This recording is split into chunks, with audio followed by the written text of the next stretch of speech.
In the rolling hills of Somerset, England, lies one of the most famous and enigmatic sites in British history, Glastonbury Abbey, revered not only for its stunning ruins, but also for its deep connections to the legendary King Arthur. According to medieval monks, this sacred site is where the remains of King Arthur and his Queen Guinevere were discovered, but questions remain. Was Arthur a real person, and were these truly his final resting places? Or was this all part of a much larger myth, woven into the fabric of England's legendary past? Glastonbury Abbey has long been linked with the Arthurian legends, but its connection to King Arthur didn't come into focus until the 12th century. Prior to that, Glastonbury had already been a place of significance, with a history stretching back to early Christian times. It was said to have been founded by Joseph of Arimathea, the man who, according to Christian tradition, buried the body of Jesus. However, in the 12th century, it was a different story, the story of King Arthur and his mysterious burial. In 1191, the monks of Glastonbury Abbey made an extraordinary claim. They had discovered the grave of King Arthur. According to their accounts, they found a large, weathered oak coffin buried deep beneath the abbey's grounds, inscribed with a Latin inscription that read, "Here lies the famous King Arthur, buried in the Isle of Avalon." This claim coincided with the reign of King Henry II, who was deeply interested in Arthurian legend and worked to bolster his own royal legitimacy by connecting his rule to the fabled king. The discovery was promoted as a momentous find, and it quickly attracted attention from all corners of the realm. The monks' discovery was dramatic, and it was said that the bones were identified through inscriptions, although no specific details of the bones themselves were recorded. Though the monks of Glastonbury Abbey celebrated the find, many skeptics questioned its authenticity. First of all, there's the issue of timing. The monks' discovery conveniently took place at a time when Henry II had a vested interest in reinforcing Arthurian legends. After all, if the legendary king was buried in Glastonbury, it would elevate the abbey's prestige and, by extension, the English monarchy. But more importantly, many historians and archaeologists have pointed out that there are no other contemporary records or evidence that suggest Arthur was buried at Glastonbury.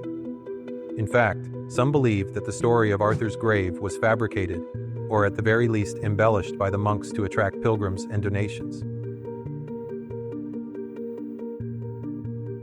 The debate over whether King Arthur was a real historical figure, or purely a product of myth and legend, is one of the most enduring questions in history. The first written accounts of King Arthur appear in medieval texts, including Geoffrey of Monmouth's Historia Regum Britannia, 1136. But even these stories mix history with legend, making it difficult to discern what is fact and what is fiction. Many scholars believe that Arthur may have been a composite figure, an amalgamation of various historical leaders, or even a mythical hero inspired by older Celtic traditions.